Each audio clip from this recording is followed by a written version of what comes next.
I, 35M, divorced my husband, 36M, 3 years ago. And God, I miss him. I asked for a divorce for a few reasons, most of which being that his depression got exponentially worse day after day and he refused to seek treatment. Sometimes he wouldn't even go into work and ended up getting fired from his job. I stayed with him for so fucking long, praying that one day he would start trying to get better. It was all I ever wanted, but that day didn't come. I sobbed the entire time signing those papers, and when I handed them to him and asked for a divorce, he just gave me the emptiest, deadest look and signed them without a word. My heart felt like it had been shattered with a hammer. Anger and sadness and fear tied together in the world's tightest, ugliest knot and inset deep into my chest. I put on a brave face for my friends, tried to frame it as shackles coming off and a new beginning, but it was a lie. It just hurt, and it keeps hurting, and it will never stop hurting. He was my soulmate. I'll never love anyone like I loved him. He used to be so sweet and loving, so passionate and happy, and every other wonderful thing a man could want from another. They say each day gets easier, but it isn't for me. It's been 3 years, and I'm still reaching over to the other side of the bed in the morning to pull him close, and it always stings when my hands touch fabric and not his skin. It's been 3 years, and I'm still expecting to see his car in the driveway when I get home from work. It's been 3 years, and my heart isn't any less broken than the day he left. I've been stalking his socials, I'll admit. He's been getting back to the gym, started meds, and I see him smiling so genuinely in these photos. He looks so incredible. Maybe if I had just waited, he would have changed his mind and went to a doctor like he is now. Or was it me that held him down? Was I making it worse? I hope not. I want to go over to his place and just fall into his arms and beg him to take me back. Maybe he's wishing the same thing about me. If there's even a chance I could have my boy back, I feel like I should try. I'll never know otherwise. Edit. 1. I am a homosexual man. My husband is a homosexual man. I am not a woman. Yes, I know I'm effeminate and kind of emotional. Get creative. 2. My husband was a binge drinker. He refused treatment no matter how much I begged. We got antidepressants, but he wouldn't take them. I know he's started meds now because he's posted about them and his 2 once-a-year sober chip that he got last month. 3. I never stopped loving him. I never loved him any less. Near the end of our marriage, I started drinking to cope. The second I realized he was dragging me down with him, and I couldn't help him anymore. I didn't dip the second it got hard. Many of you are being kind of rude. I'll accept that I wasn't the perfect husband, nobody is. But claims that I never loved him are just wrong and make me feel sick to my stomach. Edit 2. No, I am not the catalyst for this. His depression started when his young brother died terribly and unexpectedly. It's not because he just hated me so much. We were childhood sweethearts and had been together for years when this happened. Relevant comments. Significant noise to... Sometimes, people just cannot progress until they hit rock bottom, and maybe you leaving was that for him. It doesn't necessarily mean you held him down, he just couldn't find the desire and motivation to progress while you were holding him. Don't beat yourself up. It wasn't your fault he was sick and didn't want to ask for help. In the end, we all need to want that help. Without it, all other people's efforts are worthless. In the end, if you ended amicably, you can always hit him up and ask how he feels. Maybe he'll ignore you, maybe not, but you'll now you've tried. And stop stalking him. That is keeping you from healing. Oop. Thank you. I needed to hear a lot of this. Maybe I'll call him just to see how he's doing. He doesn't hate me, I know that much. I'd like to see him regardless. Pupulafu. Unless he's remarried, no harm in reaching out to say hello and seeing where the land lies. Reopen the channels? See what's what. Oop. He's not remarried. He had some photos with this one guy for a while, but I haven't seen any photos with him for a little over a year. I think he's single now. Hope he is. Well, with Reddit's advice, I did it. A few days ago, I called my 35M ex-husband, 36M, whom I divorced after 6 years when he refused to seek treatment for his depression. I called him later in the evening. It was the first time we'd spoken since a bit of trouble he'd had while he was still drinking 212 years ago. He picked up on the second ring. Our conversation was a little stilted at first, as to be expected, but he said he was really glad to hear from me. We ended up meeting up for coffee yesterday, as so many of you suggested. I'll admit, it was kind of hard to see him, but in a good way.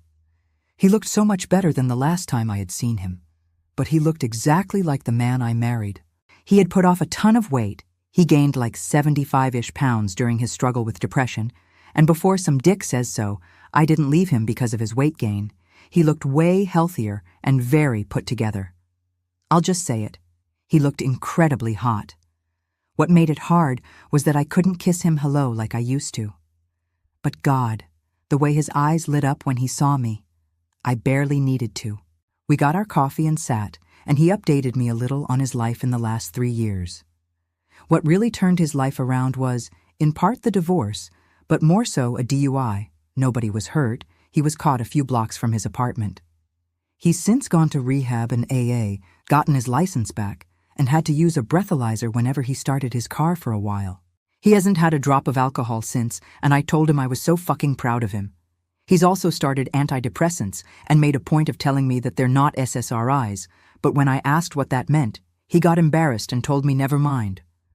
Bottom line is that they've been helping him. He's back to being a gym rat, and he's almost completely turned his life around. This was around the point I started tearing up. It just felt so good knowing he was okay. Better than okay, he was good. I also apologized to him for not sticking by him. He cut me off and said I had nothing to apologize for. He was a wreck, and I was being dragged down with him. That also felt good to hear. I apologized for not contacting him much during the last 3 years. That apology, he accepted. He was dating someone for a few months too. He broke up with him once he tried to get him to drink on New Year's. He seemed dismissive of the guy. Guess it wasn't too serious. We got up and went on a walk after a few hours, and I think we both realized it felt like a first date. I had to stop myself from trying to hold his hand at a few points, I'll admit. We ended up sitting on a bench in a nearby park, and I confessed. I told him I missed him more than anything, how I never stopped loving him, and how, if he wanted to, I'd love to try again from the beginning this time. We'd go to couples therapy, keep our heads above the water, and take it slow. He was quiet for a minute before he told me something. He said he was doing better now, but there may be a time where he sunk low again. Depression isn't easily cured, and he was far from cured. He still had bad days, but he said there would be one difference. He promised he would never stop trying to improve. He was never going to give up like he did before and refused to neglect me like he used to. If I was willing to accept that truth, he was willing to try again. I agreed, and he pulled me into an embrace and snuck a kiss to my temple. You know when it's the first warm day of spring after a cold, harsh winter, and the soft breeze and basking sun hit your skin at the same time? It felt something like that, to the 1000th degree. After a while, he walked me back to my car and squeezed my hand goodbye. And the second I got inside, I started sobbing like a baby. Happy tears, though. I'm currently sitting in bed, kicking my feet like a teenage girl, texting him back and forth to schedule an actual date. He said he'd plan everything and try his best to make up for the birthdays and anniversaries he missed. He said it would knock my socks off. What a dork. I love being in love. Not gonna lie, this is gonna be a bit hard to explain to my friends and family. Not looking forward to those conversations, but right now I don't care. My man loves me. Thank you to everyone who had kind words to say and all the people that messaged me with sympathy and advice. I hope we all find happiness and love if we want it. I never would have made the leap if y'all hadn't encouraged me. Best of luck to all of you, and sorry for the overly flowery language. 3 Edit. We've scheduled a date for tomorrow evening. I'll let people know how it went 2 days from now in my final, unless something big happens, update. Edit 2. At his place presently. Shame me not, Reddit. Relevant comments, WolfChick75. I knew a woman who divorced her husband for the same reasons. They'd had 3 kids, one whom was mentally ill, married for 25 years. She was tired of covering up for him, dealing with his shit. He was losing clients, etc., so she kicked him to the curb. 3 years later, he'd gotten sober, counseling. They remarried. She loved the person, not the drunk. Edited. Grammar. Gruthermex girl. He's telling you his dick still works. Get a clue. O.P. I never claimed to be a smart man. Back when he was still courting me, he said he thought I was handsome to my face, and I was just like, "Aw, thanks, man." We didn't get together for another year.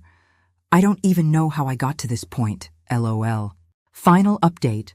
My 35-year ex-husband, 36A, and I recently reconnected. I won't go over the details of why we split or our reconciliation, since I'm sure the average Redditor can click buttons and most likely read. He was the one taking me out, and promised that it would, in his words, knock my socks off to make up for his neglect of me. He sure as hell delivered.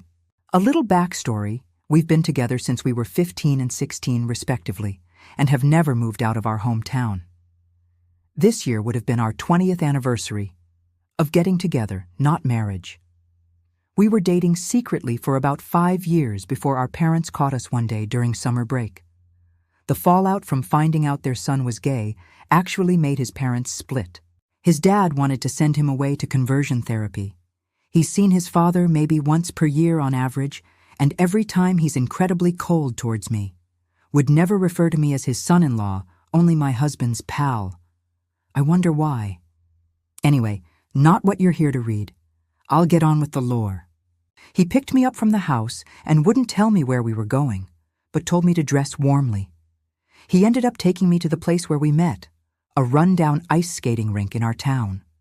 He used to do hockey, and I spent some time trying to learn figure skating until people started beating me up for it. Both sports would practice at the same time, and I remember barely being able to keep my eyes off him. We went skating. I tried to pull off a few of the moves I remembered. He only had to catch me from falling on my ass once or twice, and I won't complain about an attractive man that I love hooking his arm around my waist. And we spent an hour or so there until our feet hurt. At one point I said that my face was getting cold, so he skated around in front of me and placed his gloved hands on my cheeks to warm me up. I just about burned a hole in the ice from how hard I was blushing, I swear to God. He wasn't done then.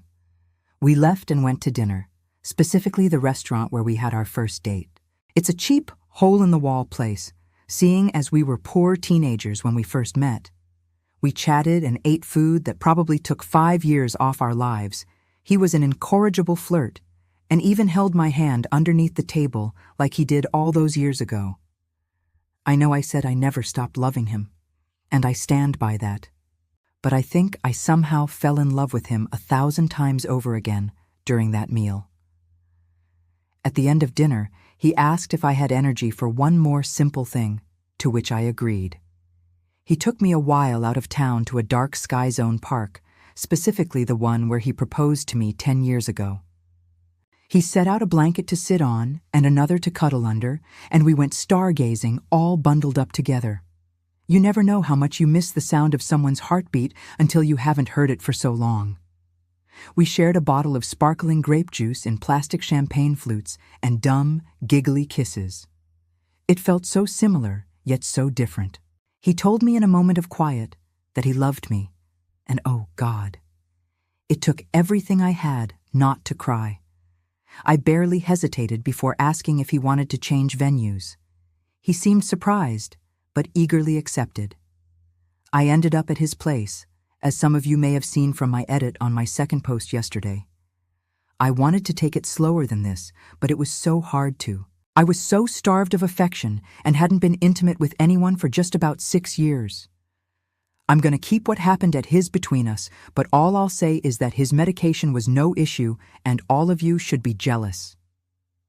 I woke up in his bed this morning, reached over for him, and pulled him close just like I used to do. I haven't been this happy in a long time. We had a sleepy discussion and decided to get back together, but we're not using the term boyfriends. It just feels weird after all this time. So he's my partner, or my lover. He's mine. Thank you, Reddit. Wouldn't have done it without a little push from the internet. Let's see where all this goes. Today, we're diving into a really powerful story that came out in a series of anonymous online posts. It is this incredibly raw, personal look at love, at devastating loss, and what happens when you get a shot at reconciliation after years of just total heartbreak. And it all starts with this one sentence. I mean, what a gut punch, right? It just immediately sets the scene. This is a story about deep regret and about a love that, you can tell, just never really went away. We're not just talking about missing an ex here. This is about missing the other half of your soul. So let's get the backstory. It's been 3 whole years since the divorce was finalized. But for our narrator, the pain is just as sharp as it was on day 1. He talks about how every single morning he still wakes up and reaches for his husband, only to feel that cold, empty space in the bed. And it's so important to understand that this divorce wasn't because the love ran out. On the left, you see the man he married, sweet, loving, passionate, his soulmate. But on the right, that's who he became after untreated depression and alcoholism took over. He was empty, distant, and he just wouldn't accept help. So you see, the narrator didn't really leave the man he loved. He had to leave the illness that was swallowing him whole. You can just feel the sheer agony of that choice in his words, can't you? This wasn't some kind of relief for him. He said it felt like his heart had been shattered with a hammer. He even describes sobbing his way through signing the divorce papers while the man he still loved just stared back at him with these empty, dead eyes. And this was the moment it all came to a head. It was a final, desperate move to save himself. After years of trying to be the supportive partner, he looked in the mirror and realized he'd started drinking just to cope with it all. And that's when it hit him. His husband was dragging him down too, and he couldn't help him anymore. He had to get out. Okay, so fast forward. After 3 years of this pain, thinking that chapter of his life was completely closed, a little glimmer of hope appears. And where else would it appear in this day and age but on a social media feed? So he's scrolling through his ex's profile, and he starts seeing these signs of progress. His ex is back in the gym, he's taking medication, he's holding a 2-year sobriety chip, and the smiles in the photos, they're real again. He looks, in the narrator's words, incredible. He looks like the man he fell in love with all those years ago. And it just unleashes this wave of joy mixed with this profound, gut-wrenching regret. And this discovery just tortures him with this one question. Was he the problem? Was his presence somehow making it impossible for his husband to get better? The thought is just agonizing that maybe leaving him, maybe letting him hit rock bottom was the most loving thing he could have done. So he's wrestling with all of this, and he posts his story online. And you know what? Thousands of strangers flooded him with encouragement, giving him the courage to do something he never thought he'd do. He decided to make that first phone call. I mean, can you even imagine the anxiety? 2.5 years of absolute radio silence. Your finger is hovering over that call button. You have no idea what's on the other side. Anger? Nothing? Voicemail? But then he dials, and his ex picks up. On the second ring. Just like that, the silence was broken. Well, that phone call led to a coffee date, the first time they'd see each other face-to-face in all those years. And let me tell you, this meeting was the turning point for absolutely everything. Over coffee, his ex-husband just laid it all out there. He explained that the divorce, that was the big wake-up call. But getting a DUI a few months later, that was true rock bottom. And from there, he finally committed. He went to rehab, he joined AA, and he worked his way to 2 years of sobriety. And all of that led him to this exact moment. And they just cleared the air. His ex was adamant, saying the narrator had absolutely nothing to apologize for. He was a wreck, and he was dragging him down. But our narrator apologized anyway, for staying away for so long, for cutting him off completely. And it's this mutual owning of the past that even made a future possible. And then came this moment of incredible honesty. His ex didn't promise a magic cure. He said, look, bad days might still happen. But he made one crucial promise. He would never, ever stop trying to be better. He would never give up again. And with that one condition, he was willing to try again with them. The narrator accepted, and they hugged for the first time in years. He described it like this. You know that feeling on the first warm day of spring after a long, brutal winter? He said it felt just like that, but to the 1000th degree. Just this wave of relief and warmth and hope. So after that coffee meeting, the ex-husband planned a real date, a second first date, and he planned every single detail to honor their 20 years of history and to prove that he was all in. He literally took him on a journey through their relationship. They started at the ice rink where they first met as kids. Then they went to this cheap little hole-in-the-wall restaurant where they had their very first date. And for the finale, he took him to the park, to the exact spot under the stars where he proposed a decade earlier. Every single stop was overflowing with meaning. And the effect was just overwhelming. The narrator says that sitting there in that cheap restaurant, holding hands under the table just like they used to, he felt himself fall in love with him 1,000 times all over again. That incredibly thoughtful, romantic date was the final piece of the puzzle. It led them to a decision.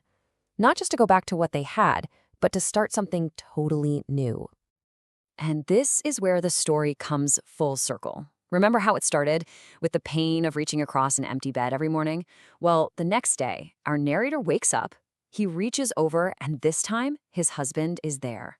That lonely, painful ritual was finally over. And you can see they're not just trying to rewind the clock. They decided the old labels, like boyfriends, just don't fit what they've been through. So there's something new now. They're partners, they're lovers. It's a relationship defined by a new chapter. As he puts it, simply, he's mine. You know, this story is just such a testament to forgiveness and to real, hard-earned growth. It's not about pretending the past didn't happen. That pain is part of their story now. It's about building something new on top of it. But it does leave you wondering, doesn't it? Can a future that's built on a broken foundation ever really be stronger than what was there before?